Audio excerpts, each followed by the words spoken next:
In this episode we are boarded by the Customs Immigration and the Agriculture Department of Panama for a full search. This was a new experience for me here in Panama, and I was a bit worried for a moment and suddenly became a bit insecure about the import rules for a yacht in transit.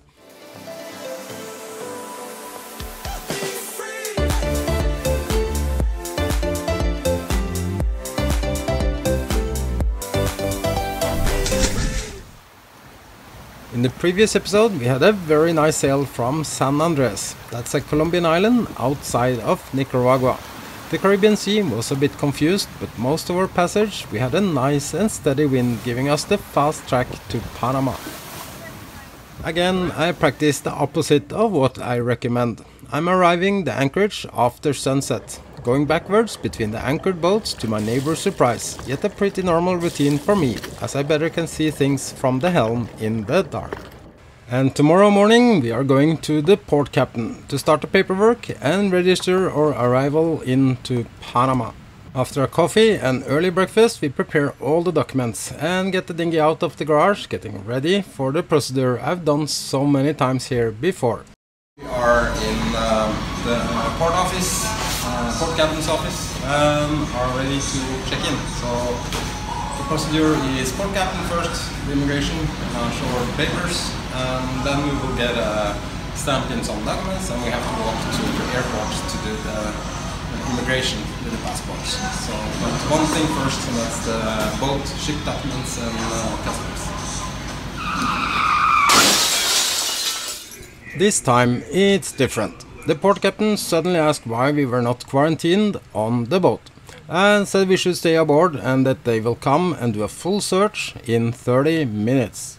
I always check the entry and exit protocols before arriving a new destination, and I have many entries and exits to and from Panama.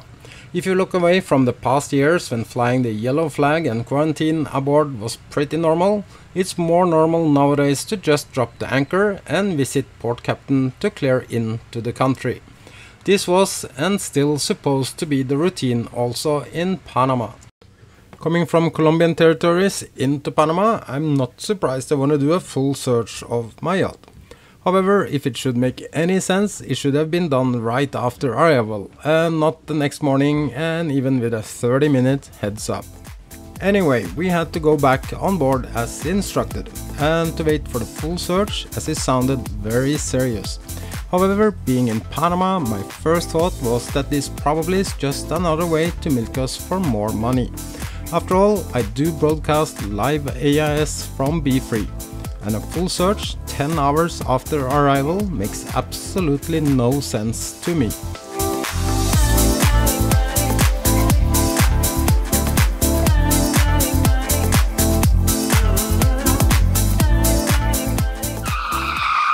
Suddenly I was not exactly panicking, but of course ran through some scenarios in my head. Even for Panama, there is possible to pre-declare what you bring into the country. But to be fair, this is more aimed against commercial ships and not private yachts and cruisers. So what can you bring into Panama on board your private yacht? This is actually not straightforward, and the answer really varies based on not only who you ask, but also which district of Panama you're clearing in as your first port of entry. However, the list of what you are not allowed to bring in is pretty clear, and here could be some surprises to many sailors. You are not allowed to bring food or any organic things into the country, and you can risk to not only receive some huge fines, but even have to pay for analysis and later destruction over the confiscated food on board. Most places I have visited and even been boarded, the customs have looked away from the standard rules of what you can bring into the country, as you are not a normal tourist flying in. But as I said, moving your entire home over the border and into a new country. So this time I'm curious what their intentions are and how much it's gonna cost, and how they are practicing the rules and regulations here in Bocas.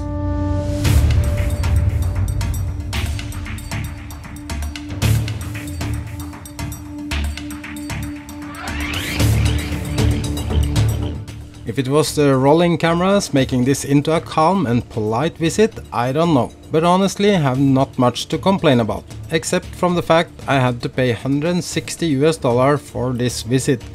They did check my fridge and freezers, but not sure what they were looking for. Port captain, however, was complaining about me not flying the Q flag. And now, for many authorities and sailors, the pre-pandemic yet still wrong meaning of this flag is back into practice again. What's right and wrong is, however, an interesting discussion.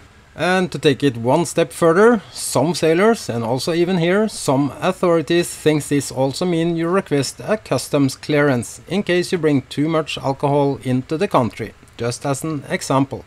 Some even believe this gives a sort of immunity, as you basically have requested a quarantine until your vessel is checked by officials, and in this term, customs. But this is totally wrong. Most countries has documents you can apply for import or declare upon arrival. So, I'm at the airport and to get our passport stamped.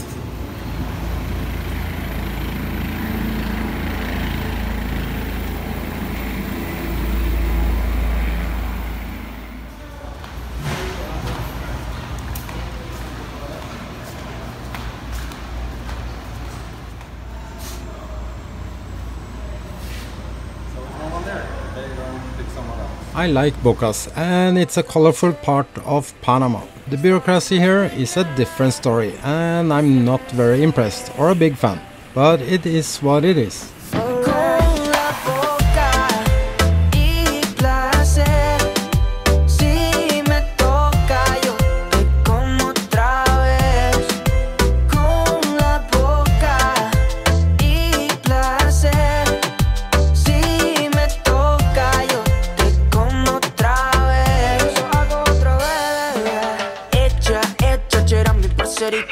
Y besaba como niña bendita. Se casó con un pelado fresita, pero no le da lo que necesita. After we were done with all the paperwork and also some shopping, we moved Be Free to a new location. One of my favorite locations in Bocas is definitely Playa Estrella, or Starfish Beach in English. The best time to be here is early in the morning before all the tourists arrives, or the afternoon before sunset, when you also will have this place to yourself.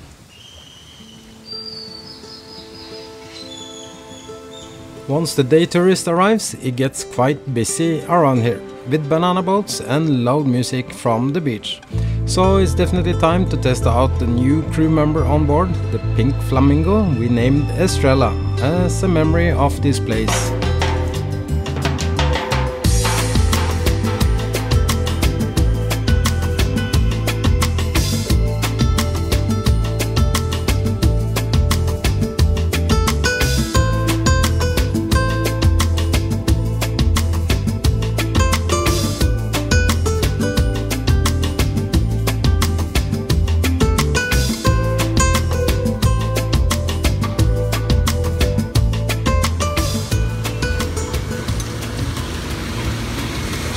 Some is riding a banana and some are riding a waffle with ice cream.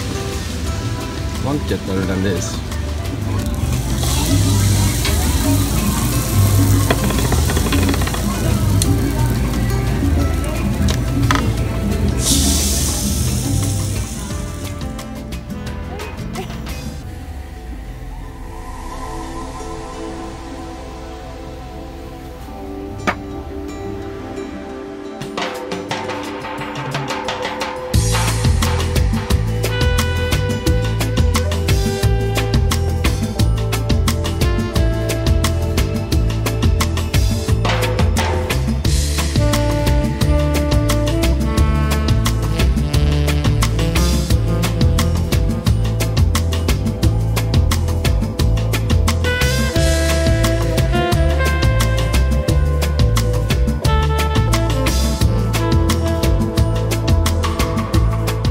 There's so many beautiful places around Bocas del Toro. I really would love to show G, but we don't have time for it.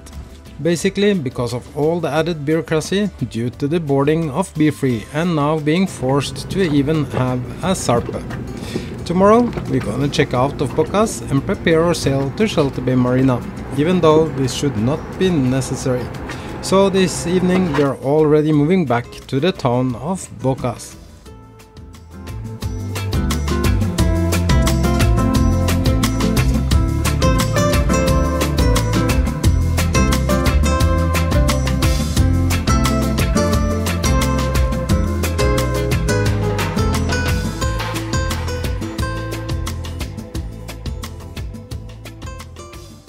It's 8 in the morning and we are planning on leaving Bocas del Toro and sail to Shelter Bay Marina.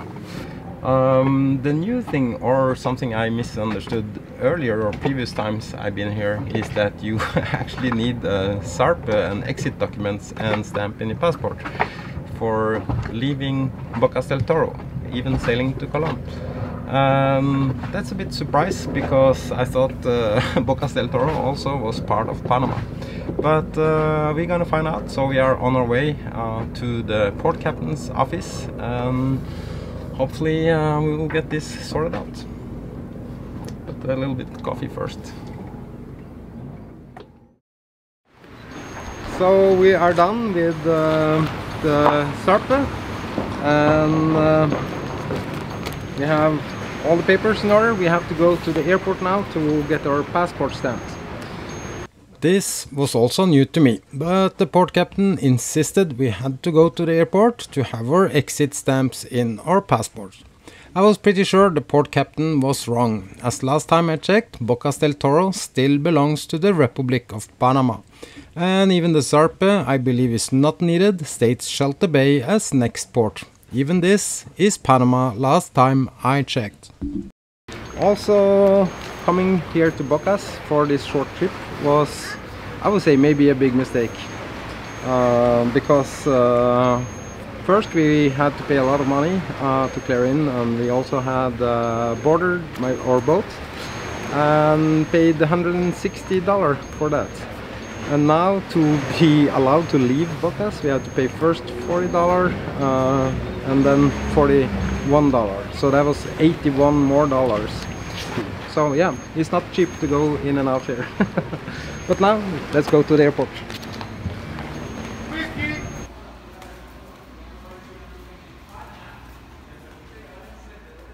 We are done with the immigration here at the airport in Bocas del Toro. And turn out the thing that I expected, that we're already in Panama, so why did we need another stamp in our passport? We don't need that. So yeah, I'm confused because I never had this before, but the port captain gave us a Zarpe, told us to go to the airport to have our passport stamped and new documents.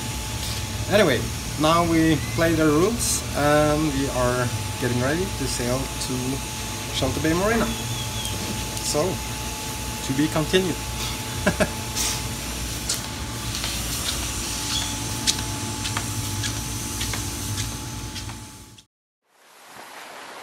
Thank you so much for watching and for subscribing. Next episode I take you with me sailing from Bocas del Toro against the wind and waves to Shelter Bay Marina at the entrance of the Panama Canal. Be happy, be free.